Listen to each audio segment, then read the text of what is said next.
नमो सिद्धाणं नमो आयिरीयाणं नमो उवज्जायाणं नमो लोये सवसाहूणम्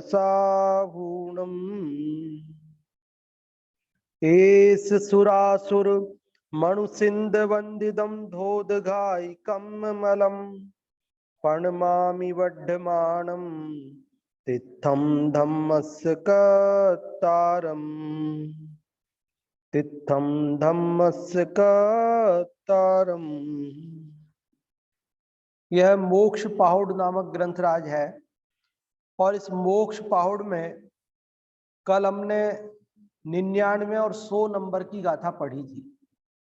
आज हम 101 और 102 नंबर की गाथा पढ़ेंगे।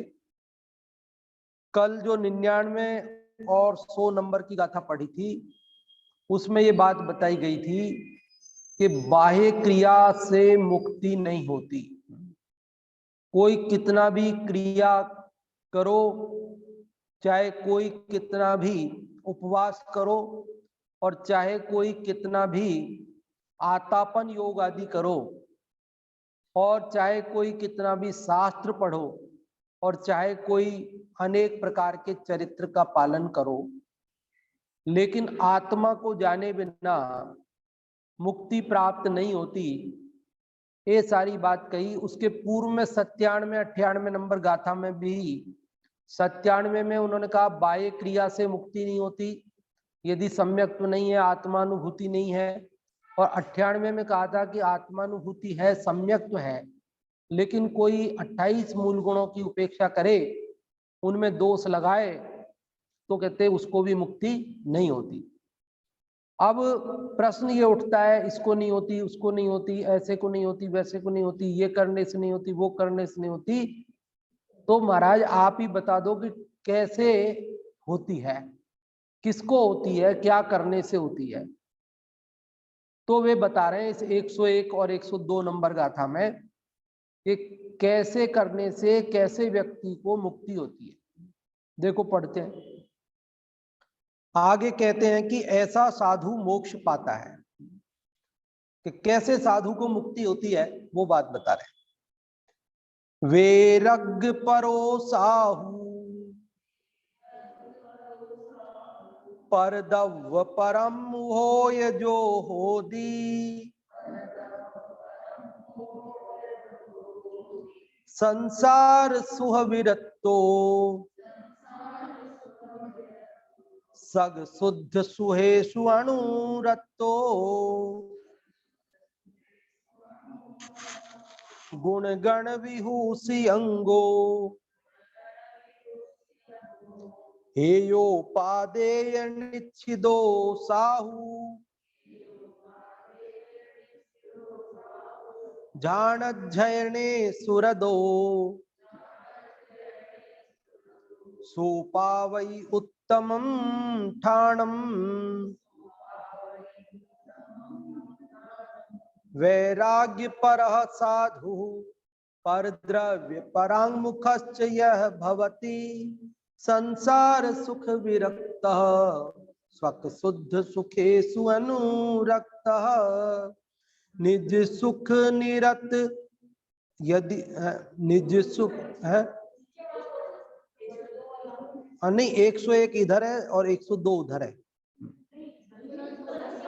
हाँ संस्कृत वाले गुण गण विभूषितांग हेयोपादेय निश्चित साधु ध्यानाध्ययने सुरत सह प्राप्नोति उत्तमं स्थानम यदि पढ़े बहुश्रुत और निज सुख निरत भव सुख विरत पर द्रव्य से जो परांगमुख वैराग्य तत्पर गुण विभूषित ध्यान धर अध्ययन सुरत आदेय क्या है हे क्या यह जानते जो साधुगण वे प्राप्त करते थान उत्तम जो अनंतानंदमय। आचार्य कुंद देव इन दोनों गाथाओं में ये बात बता रहे हैं कि कैसे साधु को मुक्ति की प्राप्ति होती है। तो इन दो गाथाओं का ये युगल है, दोनों को एक साथ ही इसका अर्थ अपने को समझना है, क्योंकि एक दोनों में मिला करके बात कही है। 7 विशेषण लगाए हैं, 7 खासियत बताई है, दोनों गाथाओं में मिला करके मुक्ति प्राप्त करने वाले साधु की 7 विशेषताएं बताई है। पहली विशेषता बताई वैराग्य परो साहू। कैसा साहू? साहू मतलब साधु। कैसा साधु? वैराग्य परो मतलब वैराग्य परायण हो। पहली खासियत बताई कि जो वैराग्य परायण हो। दूसरी खासियत क्या बता रहे हैं? परद्रव्य परम हो, पर द्रव्य से परांगमुख है। समझ में आ रही बात? पहला विशेषण क्या है? वैराग्य परायण। दूसरा क्या? पर द्रव्य से परांगमुख। संसार सुख विरक्तो, संसार सुख से विरक्त। और चौथा है सग शुद्ध सुहेशु अनुरक्तो, स्व मतलब अपना जो शुद्ध सुख है उसमें अनुरक्त। पांचवा है गुणगण विभूषी अंगो, गुणों के गण अर्थात समूह से विभूषित। और छठवां है हेयोपादेय निश्चिदो, हेय और उपादेय का निश्चय करने वाला। और सातवां विशेषण है झाणत जयने सुरदो, ध्यान और अध्ययन में लीन, सुरत भली भांति लीन। सो पावई उत्तमम ठाणम, वह पावई मतलब प्राप्त करता है उत्तमम ठाणम, उत्तम स्थान को। उत्तम स्थान क्या है? मुक्ति।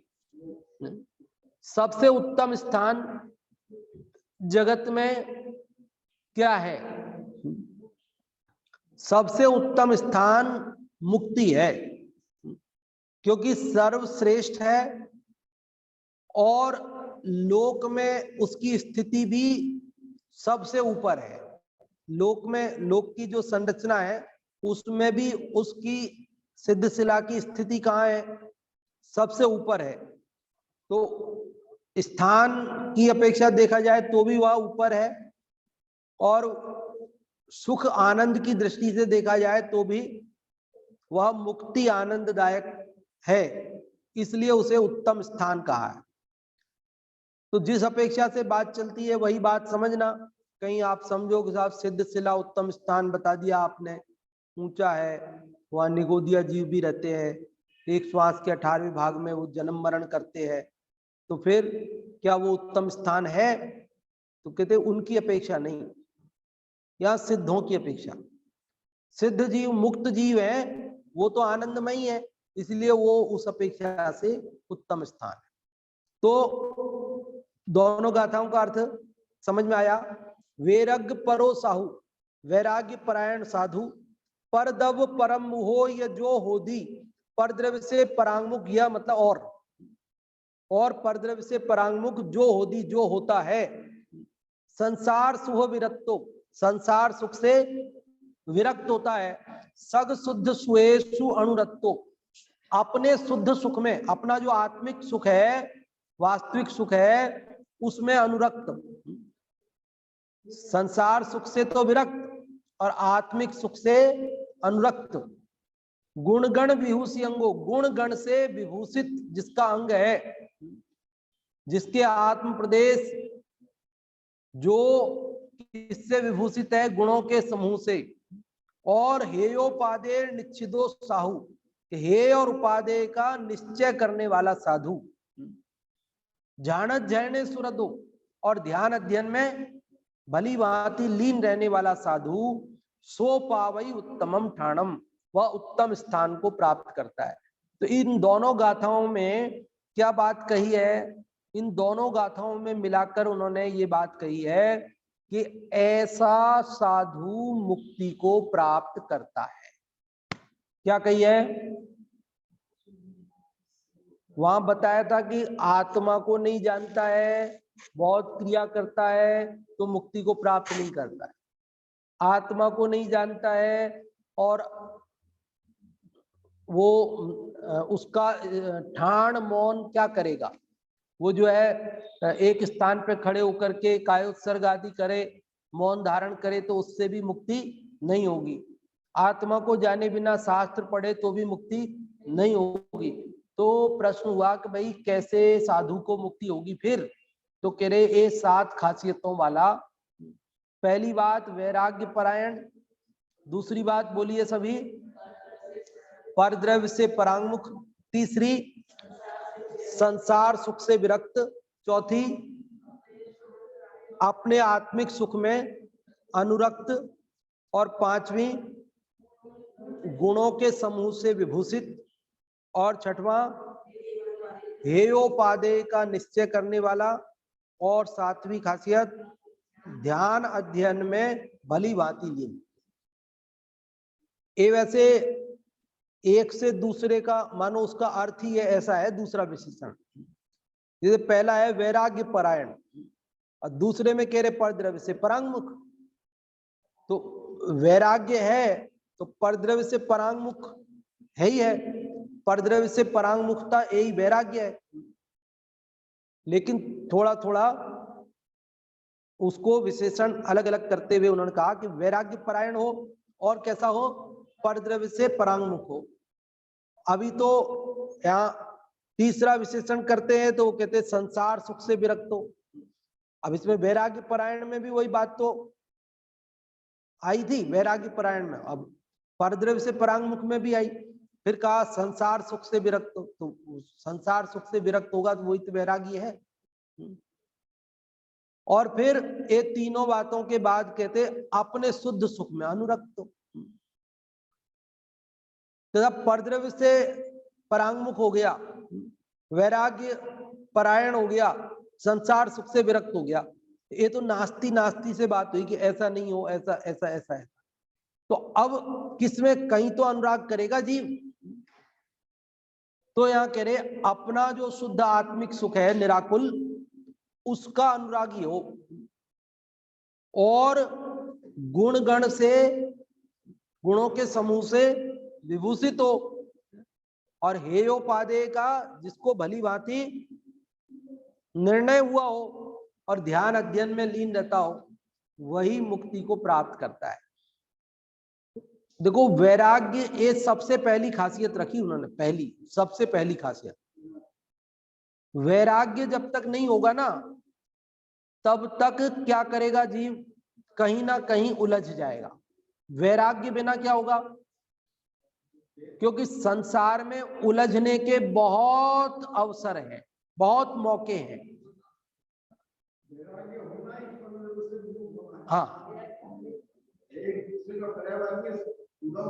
हाँ, लेकिन वो तीन तीन भी इसलिए रखे कि ये वैराग्य परद्रव्य से परांगमुख संसार सुख से विरक्त, कि वैराग्य बहुत जरूरी है। क्योंकि वैराग्य नहीं होगा ना तो ज्ञान होते हुए भी जीव कहीं ना कहीं उलझ जाएगा। क्या होगा, वैराग्य होगा ना तो परद्रव्य में उलझेगा नहीं वो, नहीं तो कहीं ना कहीं उलझने के चांस बहुत है। ऐसा स्वरूप है ना। अभी जैसे अपन अपने पे घटित करते, मुनिराज की बात नहीं करते, अपन गृहस्थों पे अपने ऊपर बात करते। जैसे मान लीजिए अपना को थोड़ा बहुत तो वैराग्य होगा ना, मतलब मुनिराज की क्वालिटी का तो नहीं होगा, लेकिन थोड़ा बहुत संसार से विराग होगा, तब तो हम अटकने भटकने से बच जाएंगे। और अगर हमें बिल्कुल वैराग्य नहीं है तो हम कहीं ना कहीं अटक जाएंगे। सब थोड़ा खुलासा करो, चलो थोड़ा सा और खुलासा करते। यूं समझो कि जैसे अपने को धर्म की रुचि हुई, अपन ने सोचा भाई मंदिर चलते हैं, अपन क्या करेंगे, रोज स्वाध्याय सुनेंगे, रोज प्रवचन में जाएंगे, तो रोज मंदिर जाएंगे, रोज प्रक्षाल करेंगे, रोज पूजन करेंगे। कोई अपने को एक बार अपने, अब वैराग्य नहीं था, केवल धर्म की रुचि हुई, केवल ज्ञान प्राप्ति की रुचि हुई और अपन आने लगे। फिर आने के बाद क्या करेंगे अपन कहीं ना कहीं किसी किसी में उलझ जाएंगे। किसी न किसी में, कहीं कोई व्यवस्था में उलझ जाएंगे, कहीं कुछ और में उलझ जाएंगे, लेकिन जो मेन तत्व ज्ञान अपने को करना चाहिए, कंसंट्रेट होकर के उसमें लगना चाहिए, उसमें नहीं लग पाएंगे, क्योंकि उलझने के अवसर तो बहुत है। यहां आने के बाद भी ऐसा थोड़ी कि यहां भी तो कई तरह के काम होते हैं ना, कामों की कमी थोड़ी है, सब तरह के काम है, लेकिन एक तो व्यक्ति ये हो कि मुझे तो ये काम तो करना ही है, बाकी समय में मैं करूंगा दूसरे काम, कोई बात नहीं, लेकिन ये काम तो मेरे को करना ही है। और एक ये कि नहीं नहीं अब ठीक है, मैं दूसरी व्यवस्था संभाल ली ना, तो अब ये तो ठीक है, तो जो मूल बात थी उससे तो अटक ही गया ना कि साहब ऐसे भी तो व्यवस्थापक लोग चाहिए, बिना व्यवस्था करे कौन व्यवस्था करेगा। कि ये बात सही है कि व्यवस्थापक लोग भी चाहिए।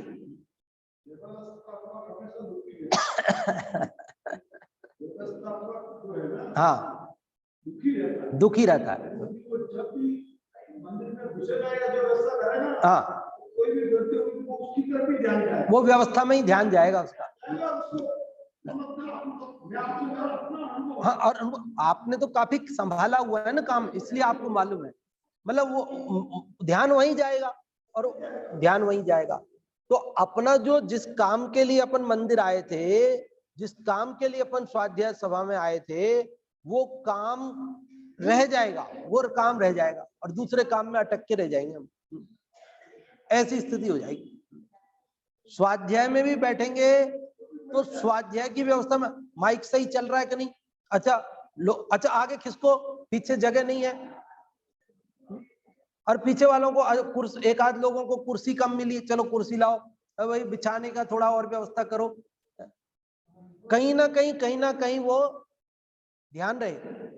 व्यवस्था करने का निषेध नहीं है, लेकिन जो काम जिस समय अपना कंसंट्रेट करना है वो तो कंसंट्रेट करो, और बाकी समय में अब स्वाध्याय से पहले सारी व्यवस्था कर दी, अब तो भैया अब हम पौन घंटे अपना स्वाध्याय में, अब जो हो सो हो भैया, इसके बाद फिर व्यवस्था संभाल देंगे, लेकिन अभी तो अब हम पौन घंटे तो निवृत्त है भाई, साधु जैसे घर गृहस्थी से विरक्त हैं, ऐसे हम सब काम से विरक्त हैं। लेकिन क्या होता है, ये जगत व्यवस्थापक नाम के जीव को छोड़ता नहीं है। जगत कहता है अरे भाई तुम ऐसे करना, बाद में रिकॉर्डिंग सुन लेना। हम आपको क्या करेंगे, रिकॉर्डिंग दे देंगे, आप बाद में सुन लेना, आप अभी तो व्यवस्था संभालो प्लीज। और वो भी क्या करता है कि ठीक है अब भाई, तो वो व्यवस्था, लेकिन मैं आज तक आपसे पूछता हूं, किसी व्यवस्थापक ने रिकॉर्डिंग बाद में सुनी क्या? देखो, पंच कल्याणकों वगैरह के अवसर पे, शिविरों वगैरह के अवसर पे हमने ये बात कहते हुए खूब सुना है लोगों को। अच्छे अच्छे लोग भी एक कहते हैं अरे भैया अभी तुम प्रवचन छोड़ो, तुम प्रवचन सुनने के चक्कर में मत पड़ो भैया, व्यवस्था कौन संभालेगा, तुम तो ऐसे करो, तुमको ये पूरी रिकॉर्डिंग, वीडियो रिकॉर्डिंग हो रही है पूरे पंच कल्याणक की, पूरे शिविर के रिकॉर्डिंग्स हो रही है, वो सब अब आपको दे देंगे और आप बाद में सुन लेना, अभी तो एक बार व्यवस्था 5 दिन 8 दिन संभाल लो, यही काम करो। और वो उसी काम में लग जाता है बेचारा, लेकिन बाद में वो रिकॉर्डिंग सुनता है, कोई ने सुनी हो तो मैं उसका अनादर नहीं करता, लेकिन मुझे नहीं लगता कि शायद कोई ने सुनी होगी, और किसी ने एक आदमी ने सुन ली होगी तो सुन ली होगी, भाई अधिकतर ने तो नहीं सुनी होगी। देखो, और ये तो है ही बात, क्योंकि जो भाभी जी कह रहे हैं, ऋतु भाभी जी, कि समय पे सुनते हैं ना, उसका एक अलग ही, अब एक उस माहौल के अंदर जो भाव के साथ अपने भाव बनते हैं, वो भाव फिर बाद में तो नहीं बनते।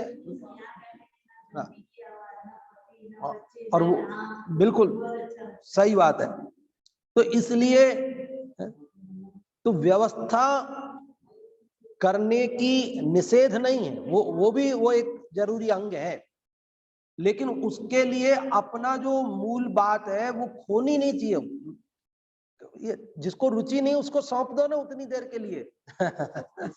सब तरह के लोग हैं ना, जो रुचि वाले हैं, नहीं रुचि वाले हैं, तो उनको सौंप दो, नहीं तो उनको भी सुनने दो, कोई बात नहीं, क्या बिगड़ जाएगा व्यवस्था में, क्या हो जाएगा बताओ। अपने तो साधर्मी आते हैं धार्मिक कार्यक्रमों में, वो सब स्व अनुशासित होते हैं, यहाँ कोई अनुशासन बनाना थोड़ी पड़ता है। नहीं मिलती है जगह तो बेचारे सब एडजस्ट हो जाते हैं, कहीं भी बैठ जाते हैं, कैसे भी कर लेते हैं, वो सब अपने हिसाब से व्यवस्था देख लेते हैं। वो कोई ऐसा थोड़ी कि उसके बिना वो कुछ दिक्कत आती है, वो सब कर लेते हैं अपने हिसाब से। तो अपने को क्या करना कि अपना कार्य करने में जागरूक रहना, जागृत रहना, और अपने कार्य, जैसे वो उसके लिए कोटेशन है ना, आयोजन में प्रयोजन को नहीं भूलना, कि आयोजन किस प्रयोजन से किया है और वो प्रयोजन ही सिद्ध नहीं हुआ, तो फिर उस आयोजन की करने से अपने को क्या लाभ हुआ।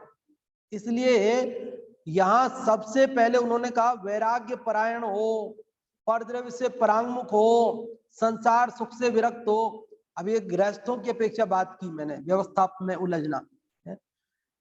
तो मुनि संघ में भी अन्य किसी कार्य में उलझना, या कहीं मान लीजिए कहीं मंदिर बनवाने में ही उलझना, नहीं तो कहीं किसी तीर्थ का विकास करने में ही उलझना, नहीं तो समाज के उद्धार के लिए ही उलझना, और नहीं तो अन्य कोई कार्य में उलझ जाना।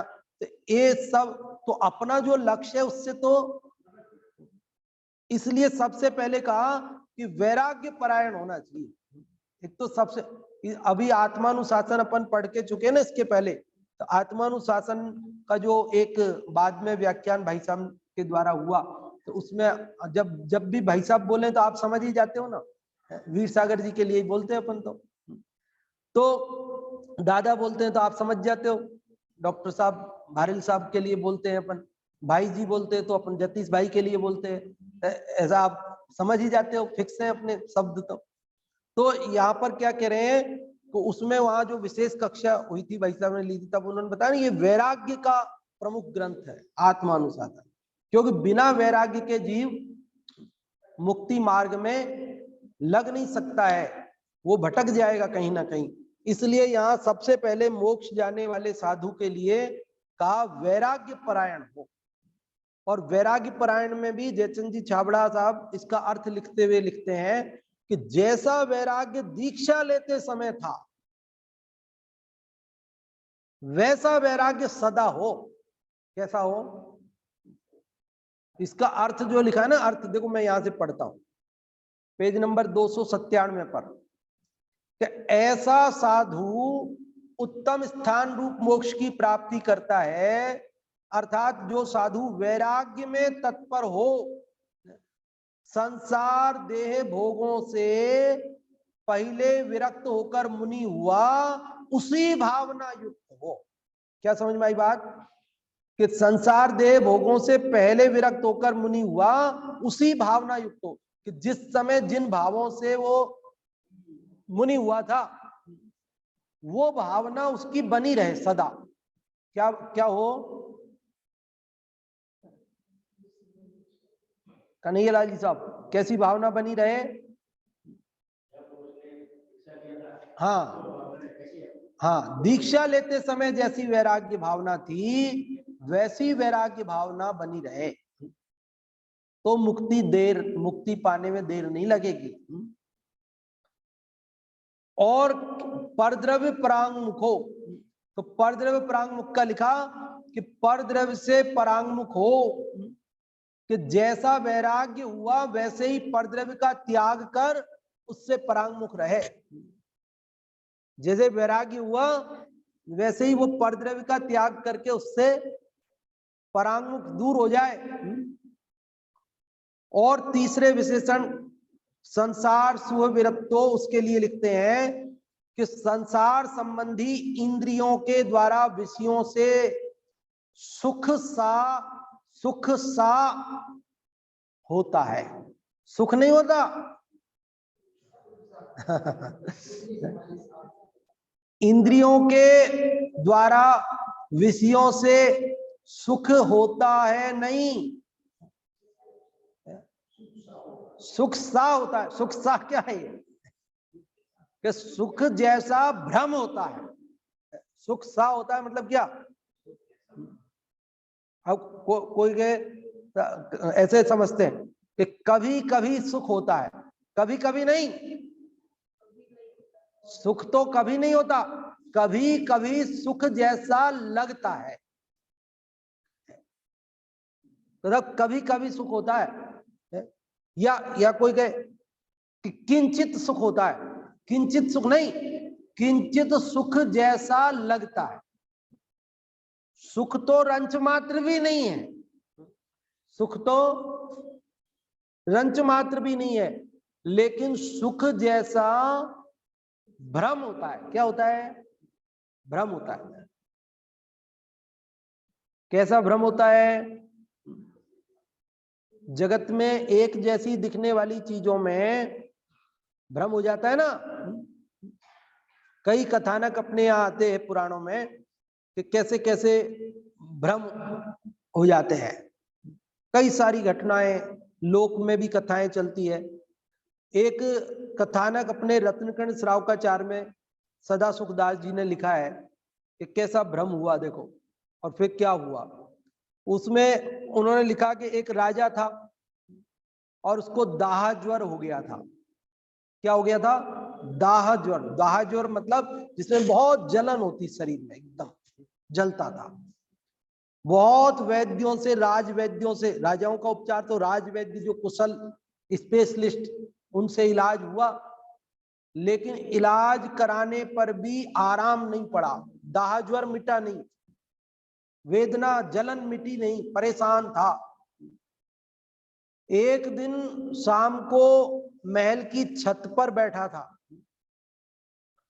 और उसी समय आसमान में उड़ते हुए दो पक्षी लड़ते हुए उड़ रहे थे, एक दूसरे को चोंच मार रहे थे, खून खच्चर हो गए। तो उनके खून की एक बूंद उस राजा के शरीर पर गिरी। कहाँ गिरी? राजा ऊपर बैठा था ना, तो उसके मान लो हाथ पे कहीं ऐसे खुले स्थान पे वो, तो जिस जगह गिरी वहां एकदम शीतलता, एकदम ठंडा, तरीन हो गई। पूरा शरीर तो जल रहा था, दाह ज्वर से परेशान था, और जब वो खून की एक बूंद गिरी तो कैसा लगा? एकदम ठंडा लगा, अच्छा लगा उसको। अच्छा लगा तो उसने सोचा अरे मिल गया उपचार इसका, मैं तो बहुत जलन से परेशान था, कोई इलाज काम नहीं आया, चंदन ने भी नहीं पार पटकी, और ये कोई पक्षी है, कौन सा है, इस पक्षी के खून से मेरे को शीतलता मिली है। तो उसने कहा अपने बेटे को बुलाकर, राजकुमार को, कि ये जो पक्षी है ना, इस पक्षी के खून से एक बावड़ी भरवाओ। क्या भरवाओ? ऐसे पक्षियों को पकड़ो अपने राज्य में जितने भी है, और उन सबको पकड़ के उनका खून निकलवाओ, और खून निकाल के एक बावड़ी बनवाओ, मतलब तरण ताल क्या बोलते हैं उसको, स्विमिंग पूल बनवाओ। तो मैं उसमें क्या करूंगा, गर्क हो जाऊंगा, मतलब उसमें डुबकी लगाऊंगा, तो मेरे को शीतलता मिल जाएगी, क्योंकि इसके खून की एक बूंद गिरी तो मेरे को शीतलता मिली। याद आया कि नहीं आया? आप सबने पढ़ा होगा ना, मैंने भी सुनाया पहले आपको। तो वो राजकुमार ने सोचा कि बावड़ी भरवाने के लिए तो बहुत सारे पक्षी मरवाने पड़ेंगे, यूं ही थोड़ी भरेगी।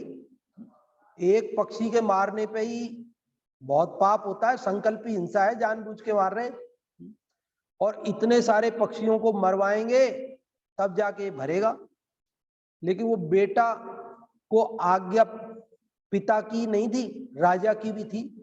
राजा की आज्ञा का उल्लंघन कोई कर नहीं सकता, चाहे उसका बेटा ही क्यों ना हो। राजा तो राजा है, वो कोई भी सजा सुना सकता है, प्राण दंड दे सकता है आज्ञा का उल्लंघन करने पर। प्रजातंत्र थोड़ी है कि आप नहीं मानो, लेकिन राजतंत्र में तो मानना ही पड़ता है। तो उस बेटे ने सोचा कि क्या करूं, अगर मैंने ये काम किया तो बहुत पाप होगा, और नहीं करूंगा तो सजा मिलेगी। तो उसने अपनी बुद्धि से ये लगाया कि लाख का रस होता है, लाख निकाल दे, पीपल से लाख निकलती है, तो लाख पहले धोते थे लखेरा लोग, जो चूड़े बनाते थे लाख, तो लाल लाल रंग एकदम गहरा खून जैसा ही लगता था, वो बह के जाता था, वो बेकार ही जाता था। तो उसने सोचा कि ये लाक्षा रस जो है, लाख का रंग वो खून जैसा लगता है, उससे बावड़ी भरवा देता हूँ। तो उसने भरवा दी, भरवा करके बोल दिया पिता को, राजा को, भरवा दी मैंने, देख लो।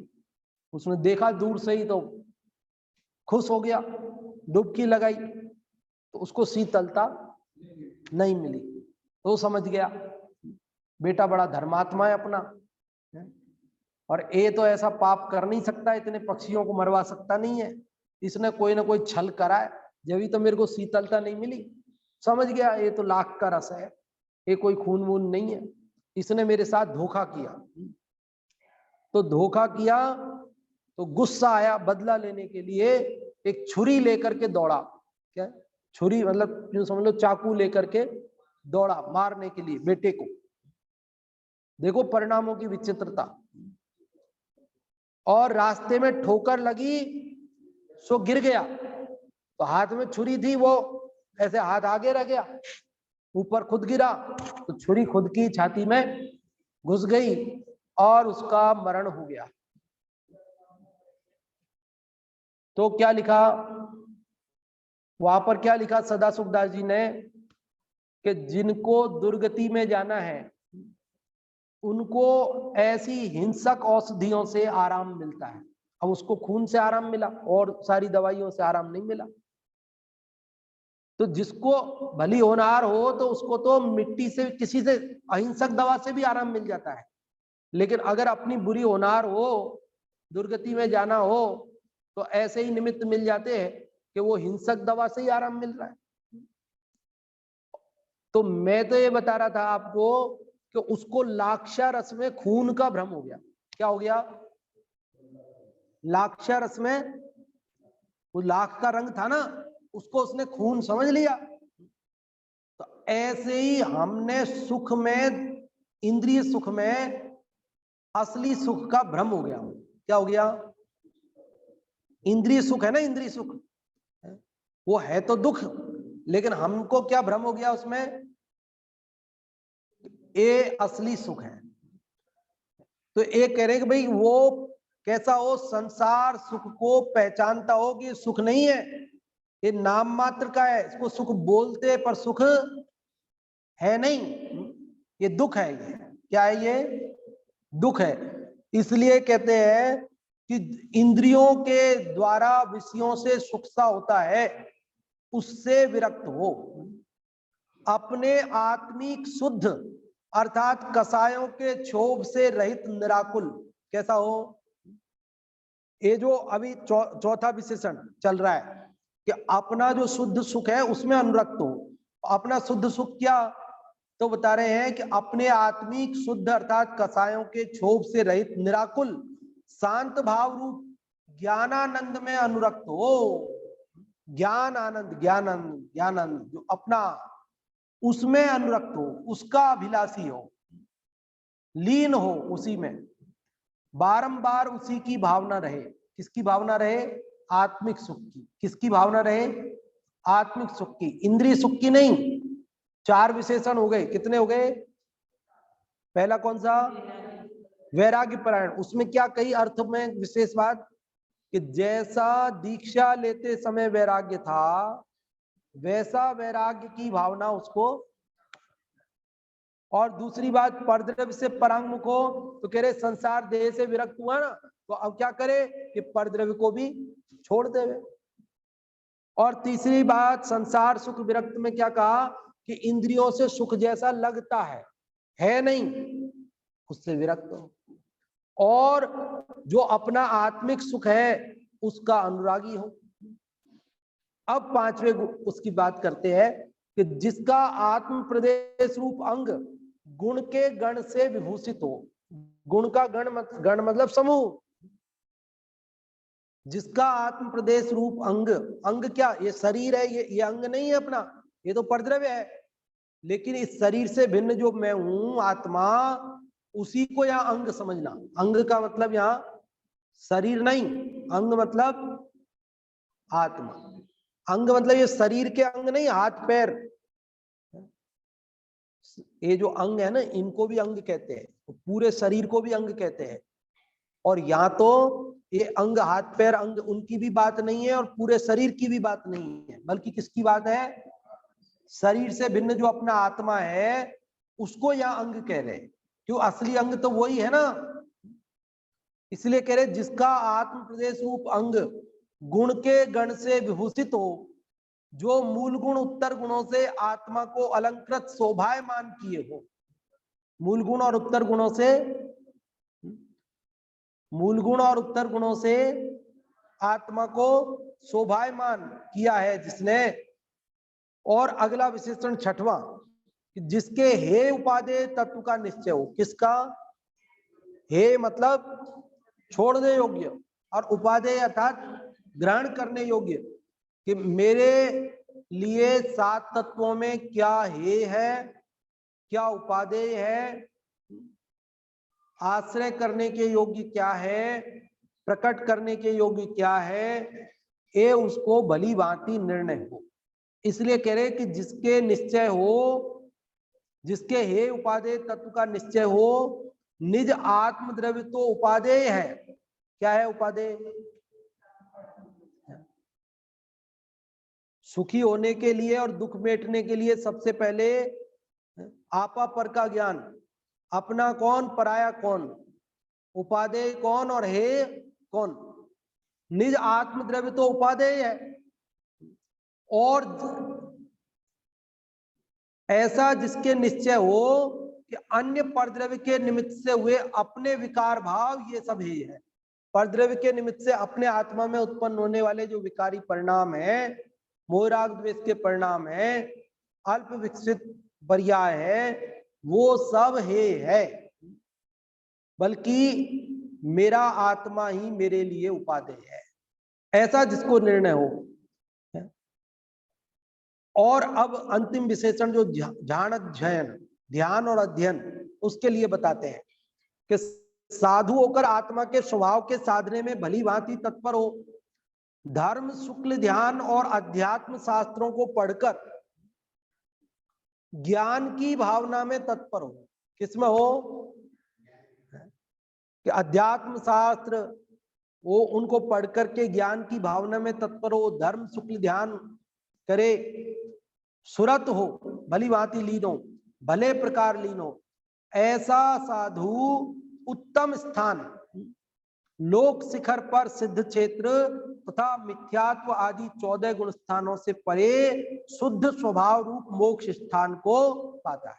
उत्तम स्थान को अर्थात लोक के शिखर पर स्थित सिद्ध क्षेत्र पर मिथ्यात्वादी 14 गुण स्थानों से पार होता हुआ शुद्ध स्वभाव रूप मोक्ष स्थान को पाता है। तो मोक्ष स्थान को पाने वाले साधु के लिए ये 7 विशेषताएं बताई। आप और हम सबको भी यदि मुक्ति पाना है तो हमें क्या करना होगा? इन गुणों को अपने अंदर प्रकट करना होगा कि हम भी वैराग्य जगाएं। जगत में जगह जगह जिसको देखते उसी से राग करते हैं, ये तो हमारी दशा हो रही। या तो राग नहीं करते तो किसी से द्वेष करने लगते हैं। लेकिन परद्रव्य से राग और द्वेष दोनों ही, उनसे मेरा क्या भला होता है? बुरा होता है। इसलिए परद्रव्य से फिर परांगमुख हो जाए, वैराग्य के अंदर में विरक्त हुआ और बाहर में उन परद्रव्यों का त्याग हुआ। संसार सुख से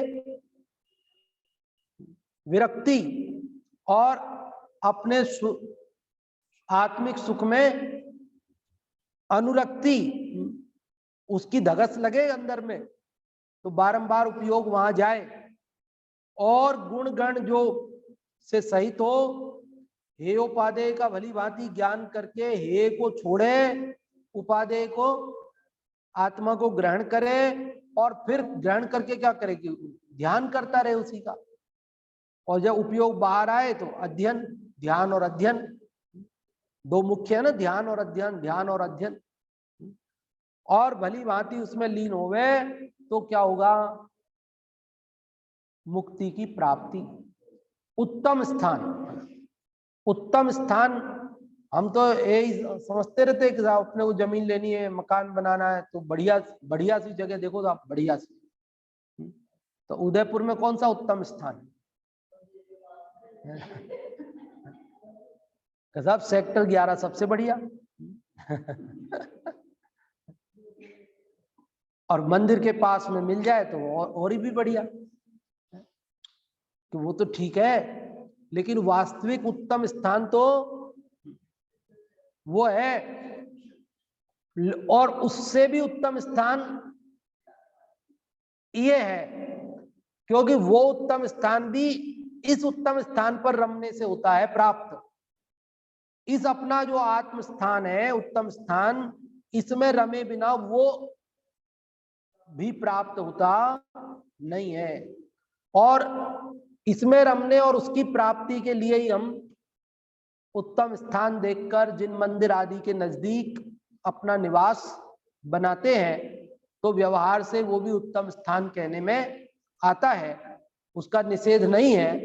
लेकिन नजदीक मिल गया, हो गया, साधन हो गया, और फिर भी अगर अपन लाभ नहीं उठाएं तो फिर क्या होगा? तो फिर वो उत्तम स्थान होते हुए भी उत्तम नहीं रह जाएगा, क्योंकि लाभ नहीं लिया तो वो सब फायदा क्या हुआ उसका। इसलिए लाभ लेंगे नजदीक होने का, तब तो उसका लाभ है। तो देखो अभी अपन ने कौन से नंबर की गाथा पढ़ी इस मोक्ष पाउड में? 101 और 102। इन दोनों गाथाओं में क्या बात पढ़ी हमने? कि इन 7 विशेषताओं वाला साधु मुक्ति को प्राप्त करता है। भावार्थ है आधी लाइन का, क्योंकि बात है सरल, सब समझ में आ गई। अब संक्षेप में भावार्थ आधी लाइन का है, वो पढ़ते हैं कि मोक्ष के साधने के ये उपाय हैं, अन्य कुछ नहीं है। बोलो मुक्ति प्राप्त करनी है तो आप ये प्रक्रिया अपनाओ तो मुक्ति की प्राप्ति होगी। ये बात यहाँ कही गई है। अगली गाथा जो 103 नंबर की कल पढ़ेंगे, आपको ये हो सकता है कि साहब यहाँ तो 7 बातें बता दी मुक्ति पाने के लिए। अब ये 7 काम तो हमसे नहीं होंगे साहब, कोई एक बताओ तो हम करें। 7 काम हमसे होंगे क्या? हम तो एक काम बता दो मुक्ति के लिए, बस वो ही करेंगे तो काम है। वैराग्य है, हाँ वैराग्य है, बहुत अच्छा।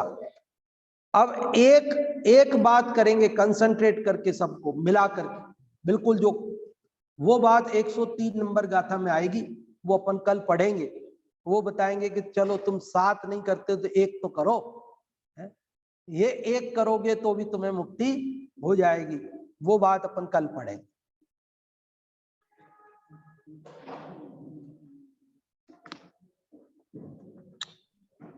बहुत ही सुंदर कक्षा अभी हमने पंडित खेमचंद जी शास्त्री की सुनी, और अब अगली कक्षा के लिए मैं पंडित जय कुमार जी को आमंत्रित करता हूँ, वो आए और नाटक समझदार की कक्षा प्रारंभ करें।